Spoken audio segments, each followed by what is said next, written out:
Hello again, my dear student. Now, this is the start of lecture number 4, one of the most interesting mathematical lectures in our Introduction to Communication course.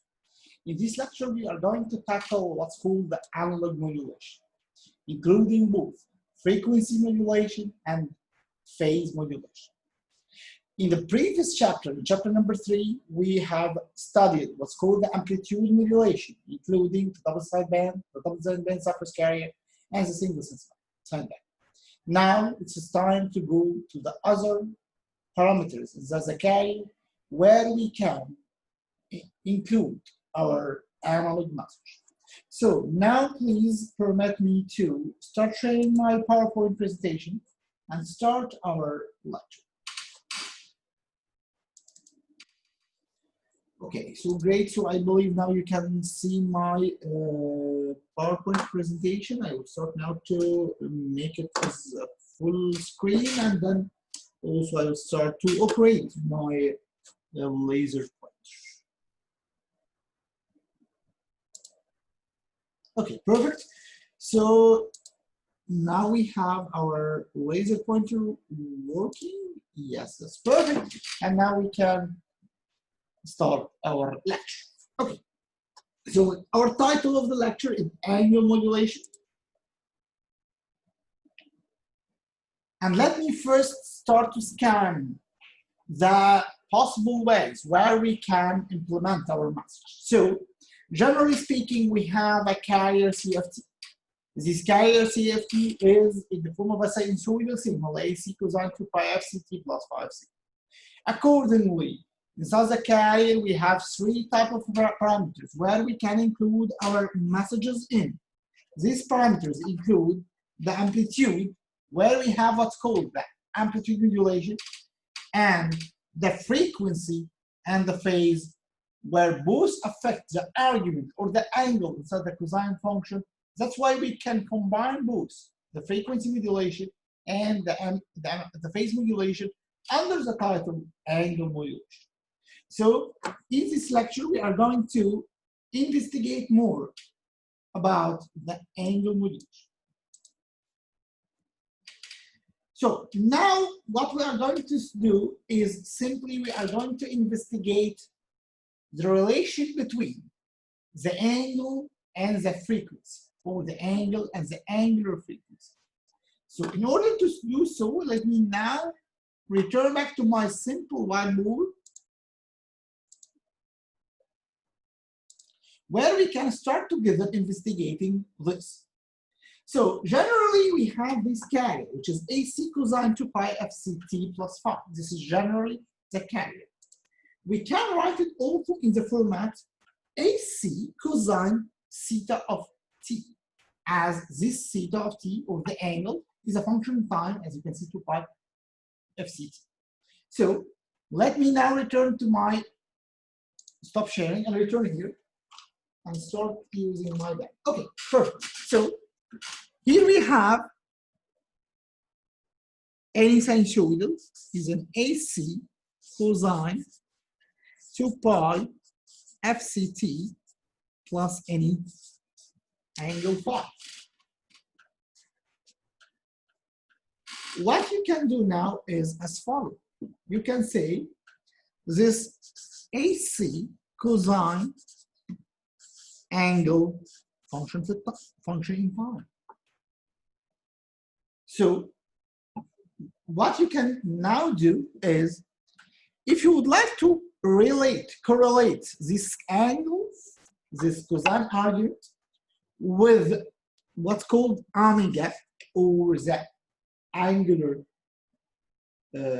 component, the angular frequency, you know that this is the speed at which the angle is rotating. This omega is called the angular speed, if you remember from mechanics.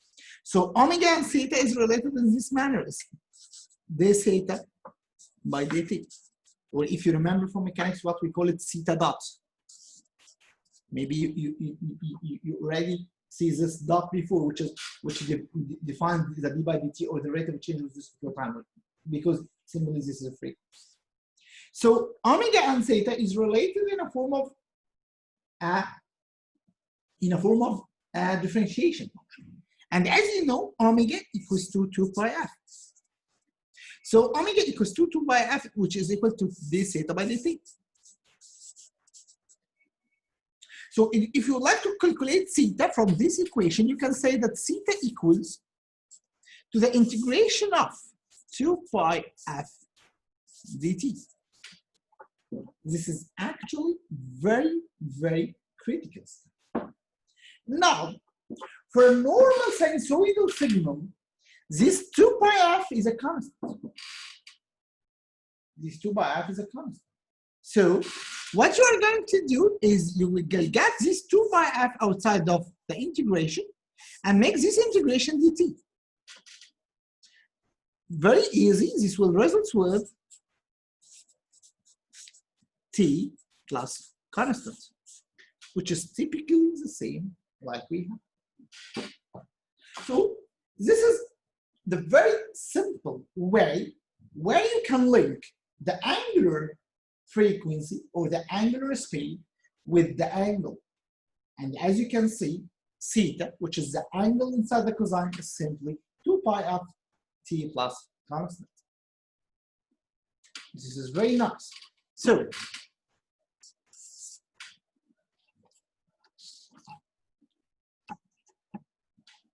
okay, perfect. So what if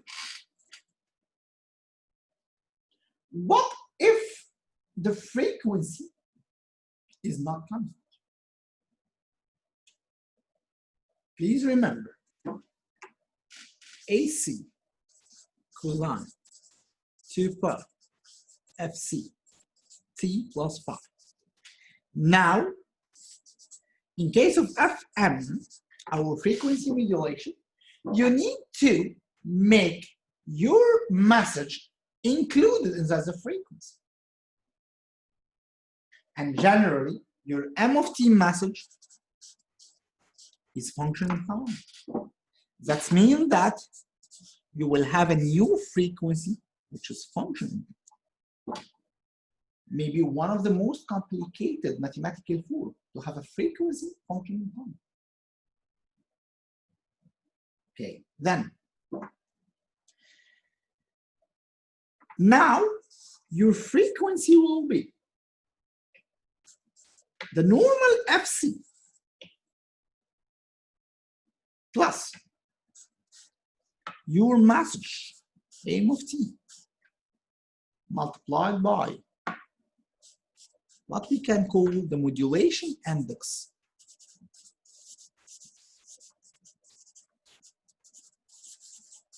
for FM or for frequency modulation.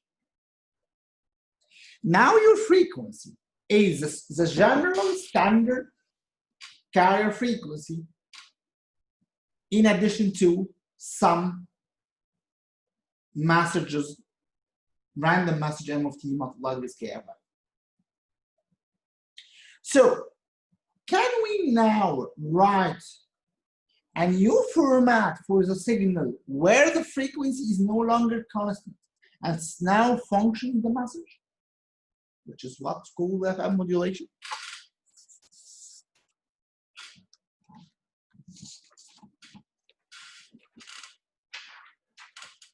So let's see. Okay, now your frequency component is FC plus KF M of t. And you know that omega equals the theta by dt, or 2 pi f equals to the theta by dt, or theta equal the integration of 2 pi f dt. Now, this is your new f. This is your new frequency. So, 2 pi is a constant. And then you have the integration of fc plus kf m of t dt. So, as an output, this integration will be 2 pi. Now, of course, the integration is a linear property, so we can divide the integration over these two terms. The first term is very easy because it's not a function in time, so you will get an fct plus 2 pi kf integration m of t dt. Now, this is your new argument. This is your new theta. As you can see, it's very long and complicated function. So, generally,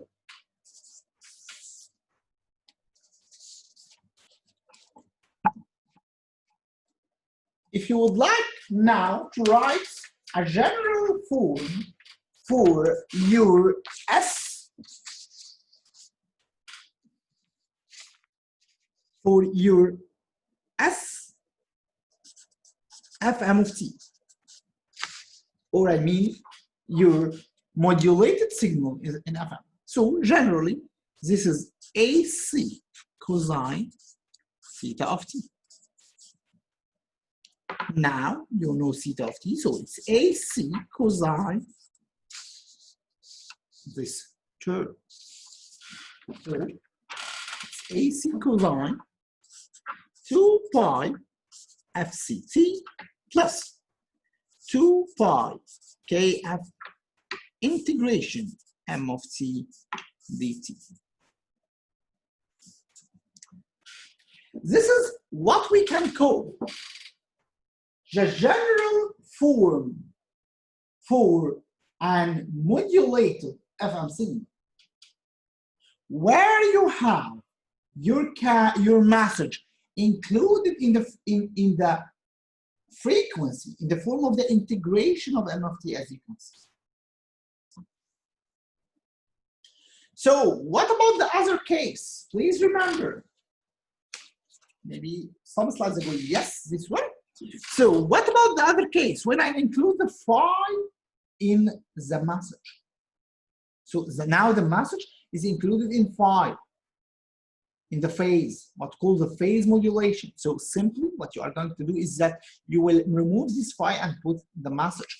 So in case you would like to write the form for the phase modulated signal, SPM of t, it will be in this form, AC. No, we don't break. Cosine 2 pi FCT. This is a frequency component. Plus, this phi will be replaced by KP, which is the modulation, and it's for the phase modulation, M of t.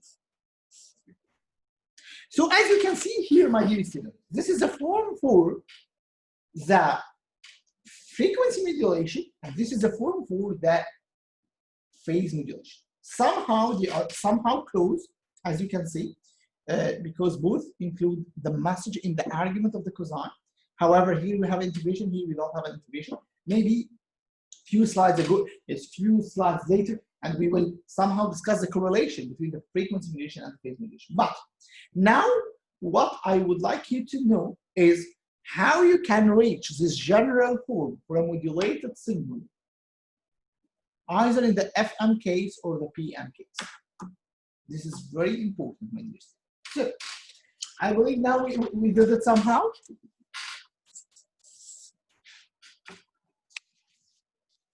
So let me now return back to my PowerPoint presentation and see what we can know.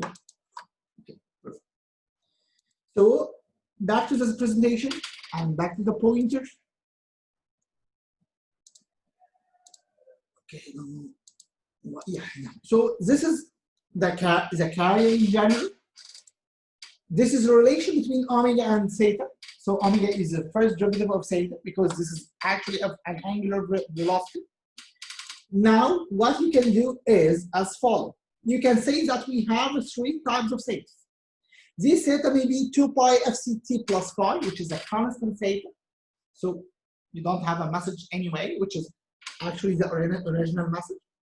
Or you can include the message in the phase, as you can see here by putting KPM of t. Or you can include the message in the frequency where the integration starts to appear, as you can see. That's why we call this is a constant phase, this is a phase modulation, and this is a frequency modulation. Typically what we just do in our whiteboard. So generally, you can have this S of t. This is a constant angle. So this is a carrier, or if you want to include the message in the amplitude, it will turn to be an amplitude modulation. And in this case, we have a phase modulation. Now the message is included in the phase. Or the third case is when the message is included in the frequency, as you can see, and we have this integration.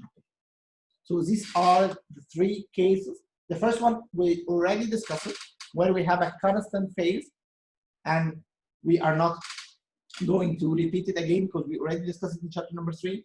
In this lecture, we will focus mainly on the second and third case, which is the phase modulation and the frequency modulation. Now, let's start talking about that frequency modulation, the FM modulator, the frequency modulator. So, in order to understand this frequency modulator, sorry.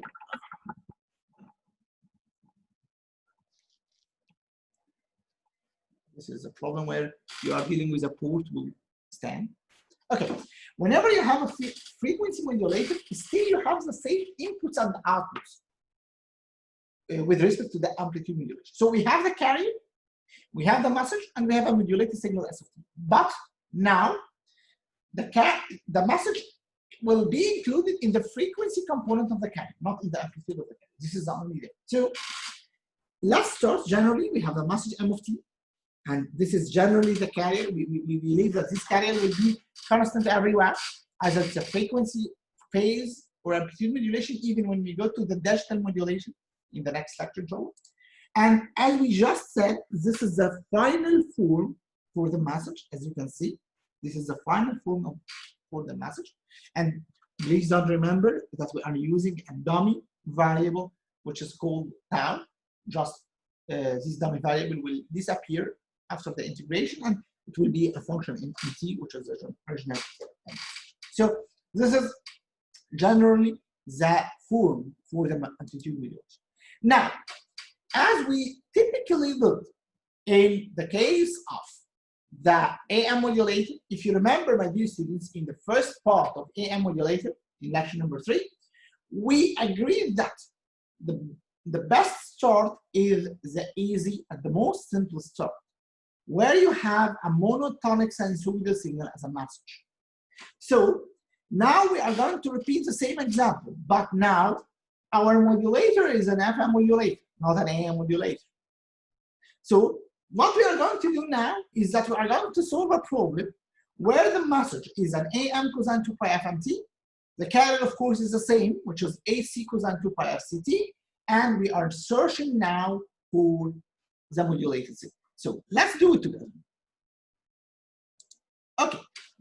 In order to start, let's make some sort of flashback. We have the message M of t. This M of t message is AM cosine 2 pi FMT. And we have the carrier C of t, which is AC cosine 2 pi FCT. And please don't forget the general form for the modulated signal in FM. So now I'm going to subscript S, because we have 3 S. Actually, we have the modulated signal for AM, we have the modulated signal for FM, and we have the modulated signal for PM. So we have to distinguish which one we are talking about. So now we are talking about the FM one. So the general format is AC cosine 2 pi FCT plus 2 pi KF integration M of t dt. Again, if you remember, sometimes we use this M dash, which integrates that first derivative, or also the integration of that. So now we have M of t, so we can start by the integration. The first step is to integrate M of t, or let's make it M of tau d tau from 0 to t. So This is from 0 to t, m of tau deta. So this is simply an integration for a cosine signal, which is very easy for you to do. It will be AM over 2 pi Fm times sine 2 pi Fm. This is simply the integration of the message. Now, this is one of the very, very important steps in FM modulation. So please take it.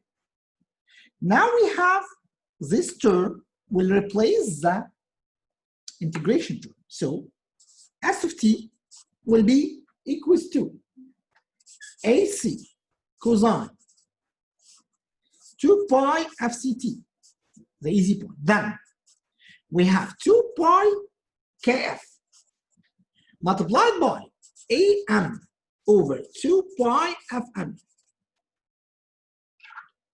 cosine, or sorry, sine 2 pi FMT. Please take care. You have a cosine signal with an angle sine signal. I believe this is your first time to see such a mathematically complicated signal. So the cosine argument includes sine signal, which is the message. This, all this term is considered the angle of your cosine term. All this term is considered the angle of your cosine term. So herein we will start to do some important mathematical derivation. Of course, here you can kick out this 2 pi with 2 pi. So you have kf times am over fm, kf times am over fm. And here we will start to settle some important mathematical derivation, some important step. So we will call kf times am, we will call it delta f.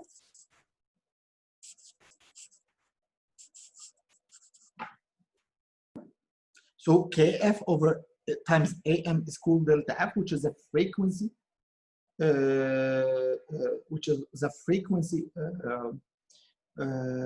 deviation. This is called the frequency deviation, because simply the signal deviates with respect to this index. And we will define another term which is called beta, which is the modulation index, as delta f over fm. So now kfam over fm will be called the modulation index. So generally,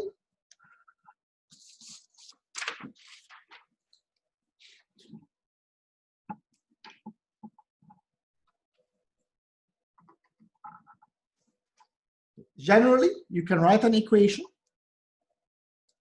for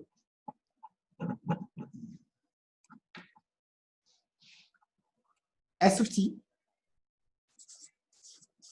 as follows: AC cosine 2 pi FCT plus, again, all this is inside the beta sine 2 pi FMT. And this will be the general form for your FM modulated signal. AC cosine 2 pi FCT plus beta sine 2 pi FMT. So now let's turn again to the presentation slides. And here is the general term I just concluded mathematically in my whiteboard slide. So this is the general term: AC cosine 2 pi FCT plus beta sine 2 pi FMT. Again, I believe there's a one bracket missing here. So that is an open bracket without a closed one. So there's a bracket missing here. It will modify. But this is the general term. Now, In this stage, we are going to branch the FM modulation into two techniques or into two cases. With respect to this FM index or the frequency index beta, when beta is much smaller than 1 or when beta is equals to or comparable or greater than 1. When beta is much smaller than 1, we will call this a narrow band FM modulation. When beta is much larger than 1, we will call it the wide band FM modulation. But before going into details, we need to know why this is a narrow band and why this is a wide band. This is very simple. Now, your main frequency is FC. This component presents the deviation of the frequency with respect to FC. So, if this beta is large, then you are deviating with respect to FC in a large frequency manner, then your signal is a wideband signal. When this beta is much, much smaller than 1, so this deviation is very, very, very limited with respect to FC. So we have a narrow band FMC. So this, according to this beta, we can distinguish the narrow band and the wide band FMC. In our module, in our course, we are going to be more and more interested with only the narrowband FMC. This is simply because of the complexity of the mathematical description of the wideband signals. Usually your colleagues in electrical engineering department or electrical and communication engineering program have the complete content of this wideband, and where we use what's called the Bessel function. Maybe you hear about this Bessel function in mathematics course. So we use Bessel function in order to describe the wideband signals. Herein, we are going to only limit our delivery to the wideband portion, or sorry, to the narrowband portion, where beta is much smaller than that. So what you can say now is, I have beta, which is much, much, much smaller than 1. And in this case, I have what's called the narrowband signal. But before going into details, let me just describe how we can control beta. Because we say that, okay, beta is greater than 1, beta is smaller than 1. How we can control beta? So let's see. If you remember, my dear student, beta is equals to KF AM over FM.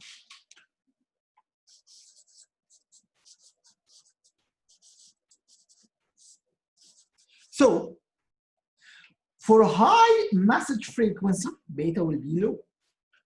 For low amplitude, beta will be low. For low modulation index, which is actually the main controllable parameter, because you are not controlling the message. The messages are somehow a random data.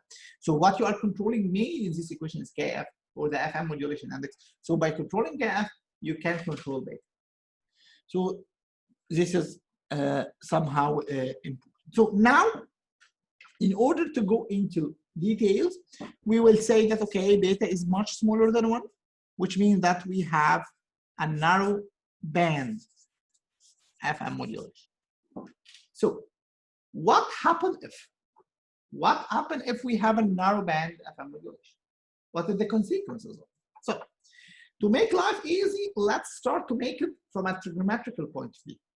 Here you have a cosine of 2 added angles, 2 added values. This is the first one, 2 pi fct, and this is the second one, beta sine 2 pi fmt. So let's call the first A and let's call the second B. So what we have is simply cosine A plus B.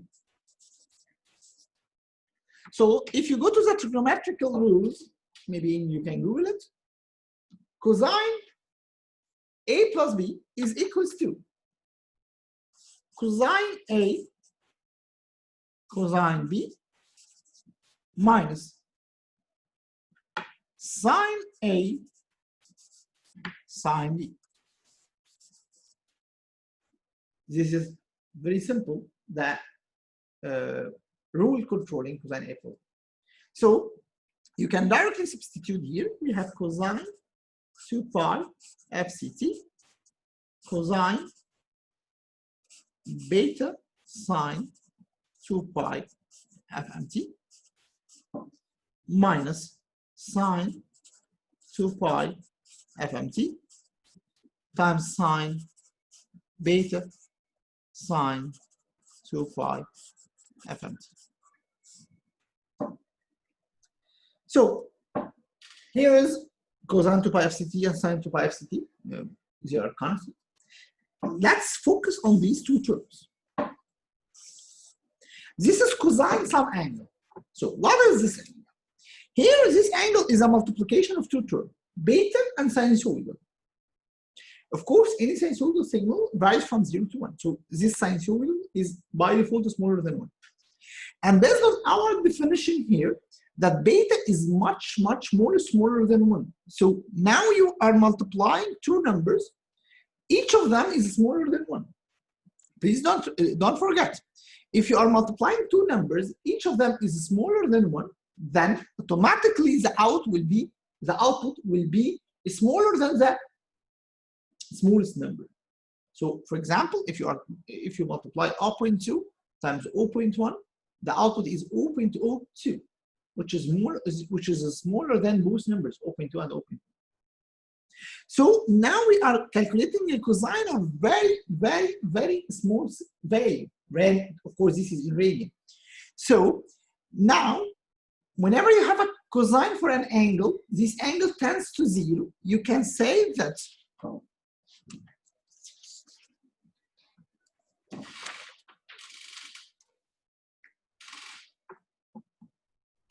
cosine beta time sine 2 pi FMT tends to 0. I'm sorry, tends to 1 when beta is much smaller than 1. Because cosine 0 is typically 1. So whenever the angle is very small compared to 0 or tends to be 0, the angle, then that cosine component will be equal. What about the sine? Sine beta sine 2 pi FMT. So for very small angles of beta, or very small values of beta, I mean with very small angles of sine, you can say that sine, a very small radian value, is equal typically to this radian value itself. This is some of the famous, or one of the famous approximations in trigonometry, when you can say sine x is approximately equals to x when x is very small. So now, considering these two mathematical assumptions, you can rewrite this equation by replacing this cosine component by 1 and replacing this sine component by the angle itself. So we will have what's called S of t equal AC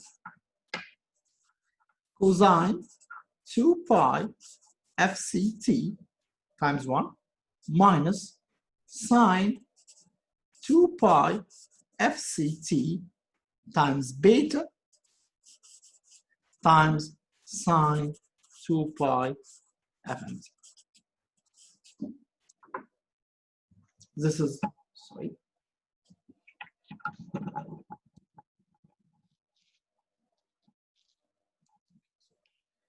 So this is the final output we can get after making those equations.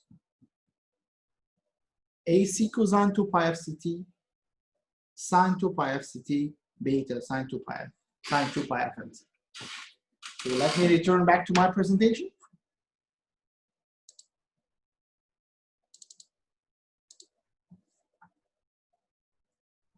So again, as you can see now, this is the final output we got.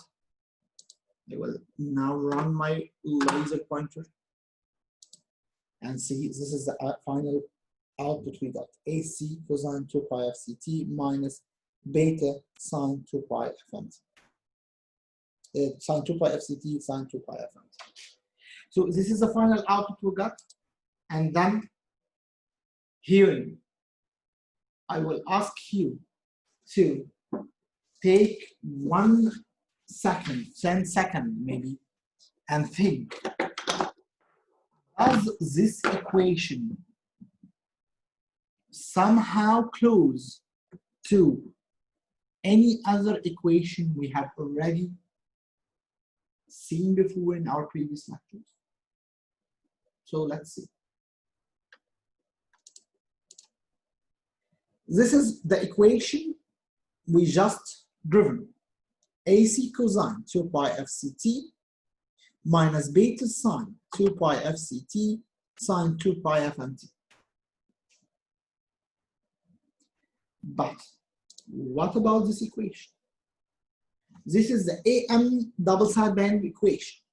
If you remember, it's AC cosine 2 pi FCT plus K AC cosine 2 pi FCT cosine 2 pi FMT. If you remember, this equation is for an AM modulation, double sideband. And this equation is for an FM modulation. As you can see, there is a great analogy between these two equations. Here you have typically the same term, which is a carrier, AC cosine 2 pi FCT, which is here typically AC cosine 2 pi FCT. Typically the same. Then, here you have a plus, and here you have a minus. Okay. Here you have K, beta, and here you have K. And of course, here you have AC, and here you have AC. And then, cosine 2 pi FMT, cosine 2 pi FCT. Here, sine 2 pi FCT, sine 2 pi FMT. So there is a great analogy between both signals. Actually, they are somehow identical with very few differences. What we are going to do now is we are going to try to implement a FM modulator based on this equation. As you can see, this is simply the carrier. This term is simply the carrier. And here you have the carrier and you have the integrated version of the message, because this sine 2 pi FMT is simply the integrated version of the message. So let's see. So whenever you have a message, the first step is to have an integrator. So this cosine signal is turned to be here a sine signal. Then you will make a product between the integrated output, which is the sine 2 pi FMT, with the carrier. But actually, this is not the original version of the carrier. It's a carrier after a phase shift of -90. So I transfer the cosine into sine. That's why here the carrier is phase shifted with 90 degrees to turn to be a sine, and then I make this product. After that, I will add the carrier here with a negative sign for the other component. So by using this mathematical equation, you can implement or you can build your FM modulator signal or FM modulator circuit or system. This is just a mapping of this equation into this blood brain. Okay, so this is somehow important. The second step actually is to make what's called the phasor representation. The phasor representation for our signal. So, in order to make this phasor representation, let's return back to the AM signal, and let's actually return back to the our whiteboard slides. Okay. So let's start with a point where we already have some good knowledge, which is the AM double sideband modulation.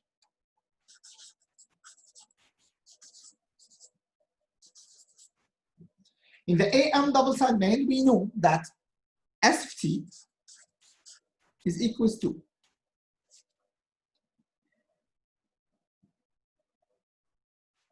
AC 1 plus KA or K M of t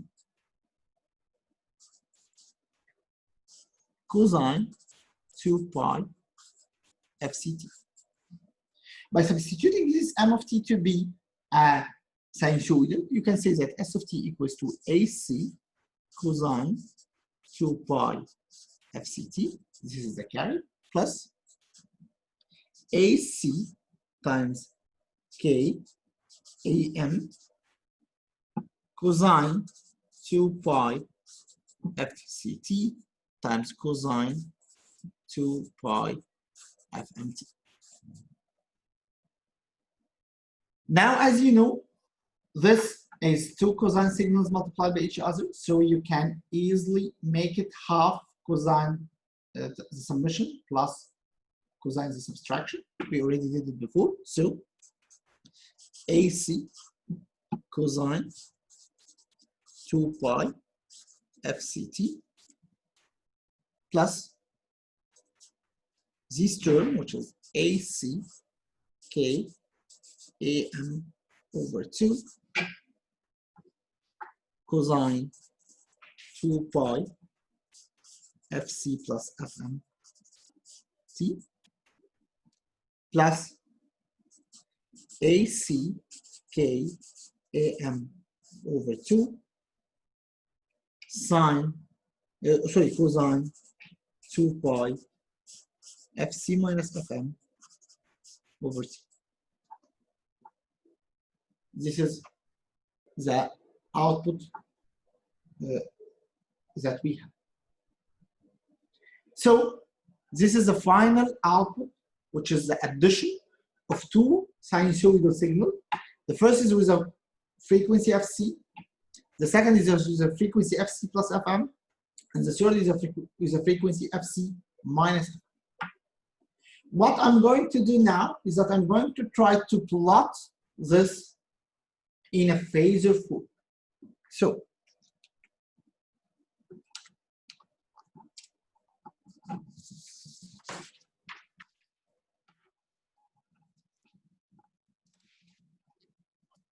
sorry.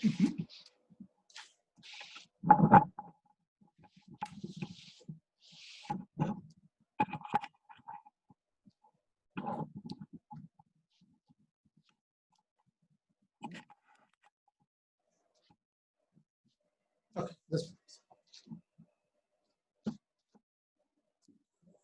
So let me put it here. These are the three components I'm trying to plot. And now let me use some colored pens in order to make them. So here you have an amplitude which is called AC with a cosine signal. So we will assume that the cosine is a zero angle. So what we are going to do is something like that.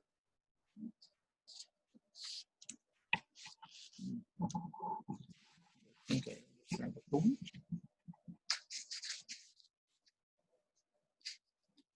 What we are going to do is we will start to plot.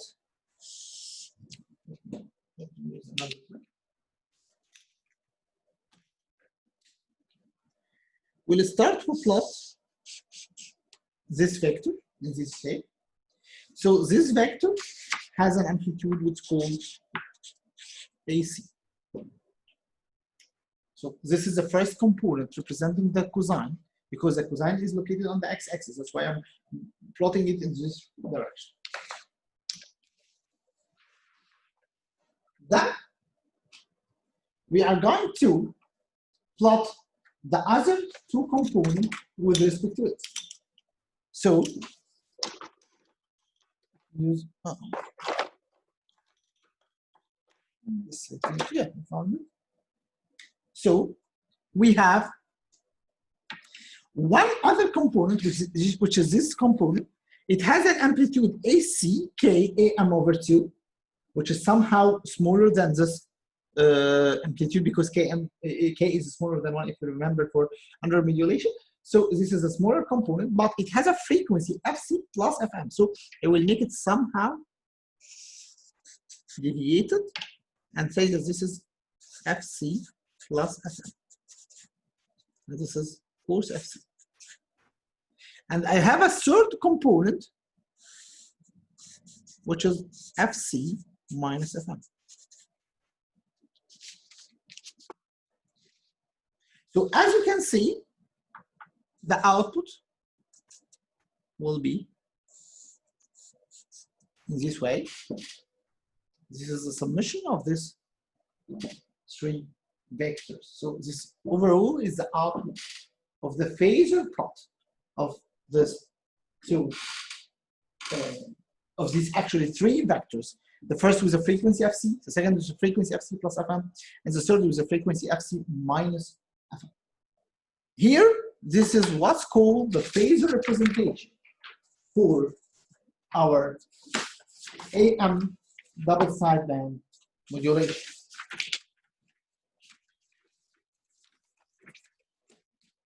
So let's now return back to the presentation slides, please. And let's do this here. So as you can see, this is the phasor representation, what we just plot together. As you can see, this is the phasor representation of our signal, where we have the omega c component, the upper sideband component, and the lower sideband component, and this is the resultant, as you can see. So now let's repeat the same exercise, but for a FM signal, a narrow band FM signal.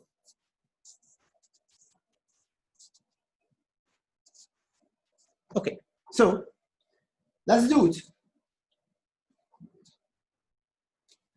Let's stop sharing.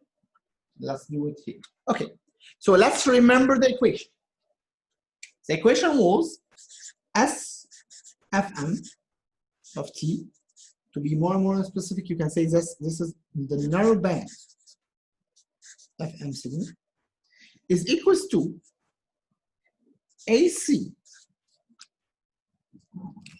cosine 2 pi FCT, which is a carry, plus AC times beta sine, I'm sorry, this is minus, not plus, minus sine 2 pi FMT sine 2 pi FCT.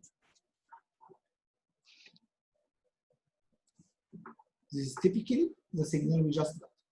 So now you have sine A times sine B. So you can use the same trigonometrical representation in order to make it. So the output will be as follows. AC cosine 2 pi FCT. Then you have minus AC beta over 2 sine 2 pi FC plus FMT. Then you have minus AC beta over 2 sine 2 pi FC plus FM over 2. So now again you have three components, and you are willing to plot these three components. So again, I will put, okay, so we'll put them like that. I'll start to plot. So here you have the same phasor component, which is the same carrier. So here is this, something like that, which is AC, and has a frequency of C. But now you have a sinusoidal component. As you know, sinusoidal components are orthogonal with respect to sorry, sinusoidals, our sine signal is orthogonal to the cosine. So if the cosine is 0, the sine will be 90. So you will have something here.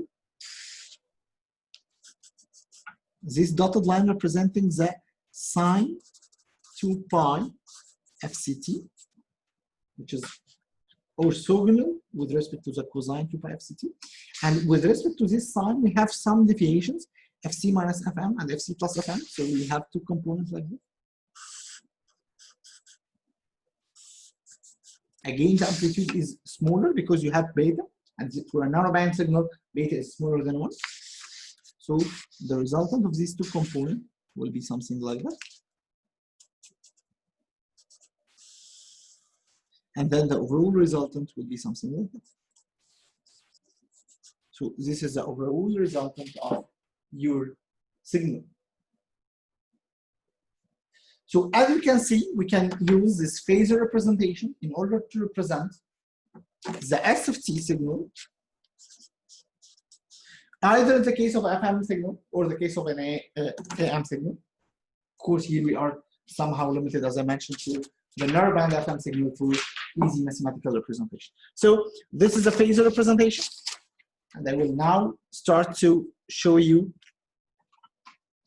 the effect of this phasor representation on a conceptual manner.